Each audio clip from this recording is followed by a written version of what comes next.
இன்றைக்கான கேள்வி என்னன்னா, நான் சில நேரங்களில் முடியாமல், தளர்ந்து போய், எனர்ஜி இல்லாமல், சக்தி இல்லாமல், நான் செய்யக்கூடிய வேலைகளை சரிவர செய்யாமல் இருக்கின்ற போதும், அதே சமயம் வீட்டில் உள்ளவர்கள் அனைவரும் தெம்பாக இருந்தும் எனக்கு சரிவர உதவி செய்யாமல் அவர்கள் இஷ்டத்துக்கு சுயநலத்தில் இருக்கிறார்கள் என்கின்ற ஒரு நினைப்பினாலும் நான் புலம்பிக் கொண்டே இருக்கின்றேன்.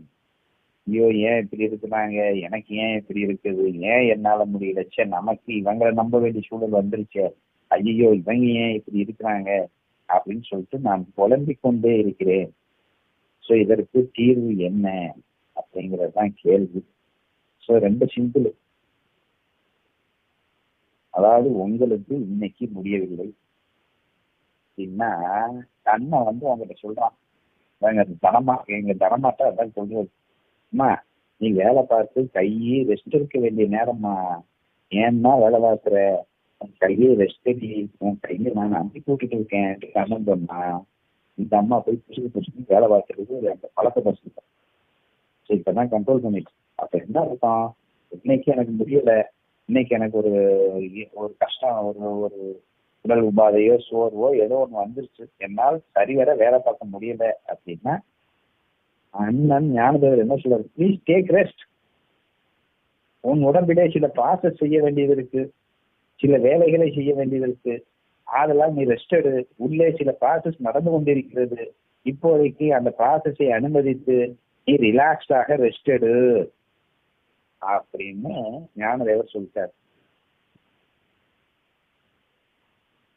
ஞானதேவர் ரெஸ்ட் எடுன்னு சொல்லிட்டாருன்னா நம்ம என்ன பண்ணலாம், ரெஸ்ட் தானே எடுக்கணும்.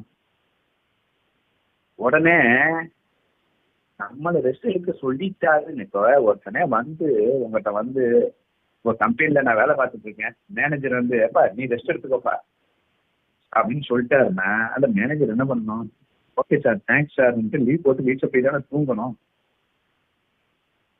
அந்த மேனேஜர் என்ன பண்றான்னா, ஓனர் அதாவது மேனேஜர் சொல்லிட்டாரு சூப்பர்வைசர்கிட்ட, அவன் வீட்டில் போய் வேலை பார்க்க தூங்காம அந்த இடத்துல உட்காந்துக்கிட்டு இந்த வேலையை யாரு பாப்பா, ஏன் இவன் பார்க்கலாம்ல, இவன் சும்மா தானே இருக்கிறான், சே இவனுக்கு கொஞ்சம் கூட மனசு இல்லையே, இவன் பார்க்காம இவன் இப்படி இருக்கிறானே, இவன்லாம் ஒரு மனுஷனா அப்படின்ட்டு கம்பெனிக்குள்ளேயே உட்காந்து புலம்பிட்டு இருந்தா அது யாரு தப்பு?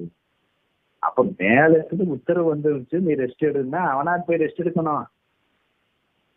நம்ம என்ன பண்ணிடுறோம், உத்தரவை மதிக்கிறது இல்லை, நம்மளால முடியல இல்ல. அப்ப ஞானதேவரும் கண்ணனும் சொல்லிட்டாங்களாமா, ரெஸ்ட் எடுமா, என்ன ரெஸ்ட் எடுக்க வேண்டியதானே.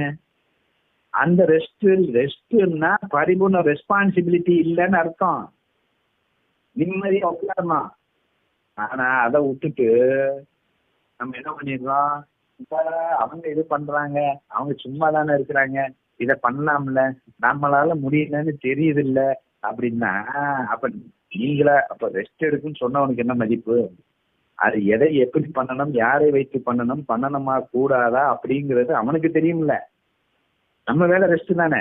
மேனேஜர் சொல்லிட்டாரு டே ரெஸ்ட் எடுத்து போடான்னு சூப்பர்வைசர் சொல்லிட்டோம்னா supervisor okay sir thanks sir அப்படின்னு சொல்லிட்டு அவன் வேலையை பார்த்து ரெஸ்ட் தானே எடுக்கணும். அவன் ஏன் கம்பெனிக்குள்ள உட்காந்து பக்கத்துல இருக்கிறவன் ஹெல்ப் பண்ண மாட்டேங்கிறான், அவன் ஹெல்ப் பண்ண மாட்டேங்கிறான், இவன் ஹெல்ப் பண்ண மாட்டேங்கிறான்னு புலம்பு. அப்ப எதுக்குதான் ரெஸ்ட் எடுக்க சொன்னோம்? அப்ப ரெஸ்ட்டை மதிக்கலன்னு அர்த்தம். இந்த உடம்பு மனசு வேலை பார்த்துச்சுன்னா உடம்பு மறுபடியும் டயர்டாயிட்டு இருக்கு, வேலை பார்த்ததுக்கு சமானமாயிடும்.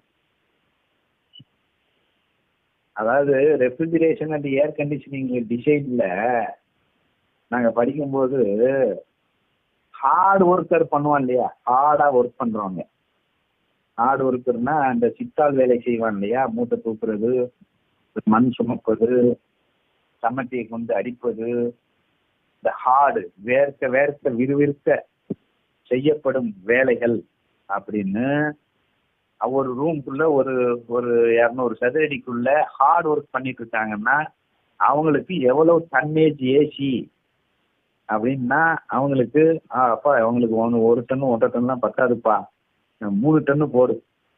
ஏன்னா ஜிம்முல ஒர்க் அவுட் பண்ணிட்டு இருக்கான். அப்ப ஜிம்முல வேர்வை வரக்கூடாதான். ஸோ அதனால அவன் ஜாலியா கசகசன்னு இல்லாம ஒர்க் அவுட் பண்ணணும் அப்படின்னா உடம்புல சூடு ஏறிக்கிட்டே இருக்கும். அதனால 1.5 டன்லாம் பத்தாது, ஒரு 3 டன்னு போடு அப்படின்னு டிசைன் வரும்.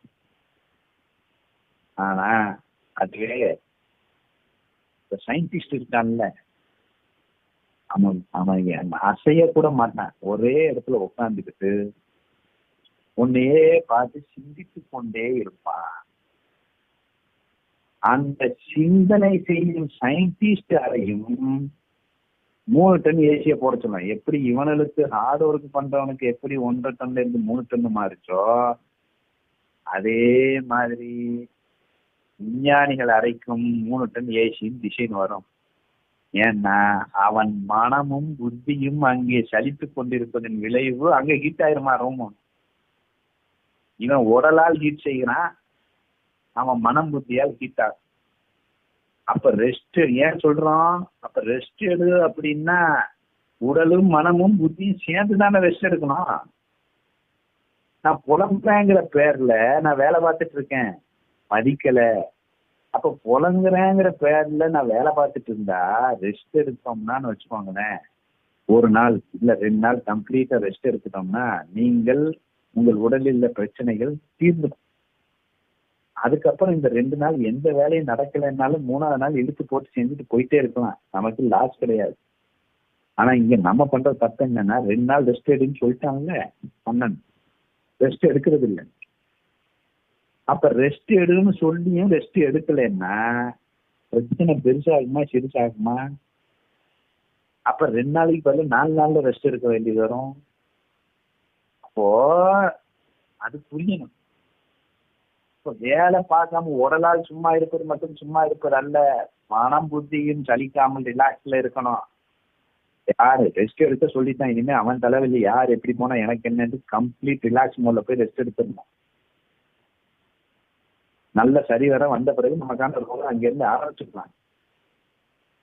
நம்மளாலதான் இந்த உலகம் இயங்குற மாதிரி, நம்ம இல்லைன்னா இந்த உலகம் நின்ற மாதிரி, நீங்க இல்லைன்னா இந்த குடும்பம் அப்படியே சுத்தாம நின்று எல்லாம் பட்டியல செத்துற மாதிரியே ஃபீல் பண்ணி ரெஸ்ட் எடுன்னு சொன்னாலும் உடலால ரெஸ்ட் பண்ணாம மனசுல அதை பண்ணு இதை பண்ணு நீ பண்ண மாட்டேங்கிறாங்களே அப்படின்னு புலம்பி கஷ்டப்படுறது என்பது ஒரு அகங்காரம். ஏன்னா அவன் பேச்ச கேட்கல, எல்லாம் என்னாலதான் நடக்குதுன்னு ஒரு அகங்காரம். அதனால கம்ப்ளீட்டா ரிலாக்ஸ்டா விட்டோம்னா நடக்க வேண்டிய எது நடந்தாலும் அது நன்மையாக தான் நமக்கு இருக்கும். அது கண்கூட பார்க்கலாம். நம்ம நினைச்சபடிதான் நடக்கும்லாம் சொல்ல முடியாது.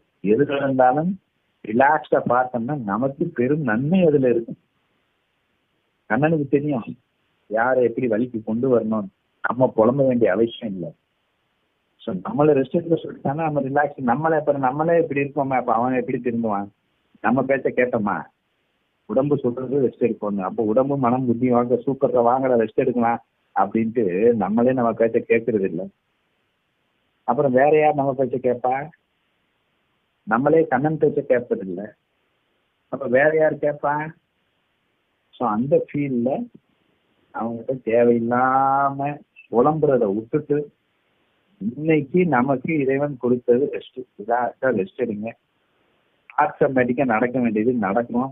நடக்க வேண்டியது நடக்கும்னா என்ன நடந்தாலும் உங்களுக்கு நன்மையாக தான் இருக்கும். அந்த ஃபீல்ட்ல நீங்க ரெஸ்ட் எடுக்கணும் அப்படிங்கறதான் உண்மை. அப்ப ரெஸ்ட்ங்கிற பேர்ல புலம்புனீங்கன்னா மேலும் பிரச்சனையை பெரிதாக்குகிறீர்கள். ஒரு பிரச்சனைக்கு இன்னொரு பிரச்சனையை கொண்டு வருகிறீர்கள் என்பதை புரிந்து கொண்டு நீங்கள் முழுமையாக ரெஸ்ட் எடுங்க. ரெஸ்ட் எடுத்துட்டு கவனிங்க, தானா நடக்கும், பார்க்கலாம் கண் கூட.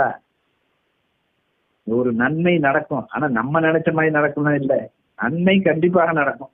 ஏன்னா அவன்கிட்ட ஒப்படைச்சோம்னா சூப்பரா பார்ப்பான். அவன் எதை எப்படி பார்க்கணும்னு நமக்கு தெரியும் வேற லெவல்ல. அதை மட்டும் ரசிச்சுட்டு இருந்தா போதும், ஆட்டோமேட்டிக்கா நம்ம எங்கேயோ போயிடும்.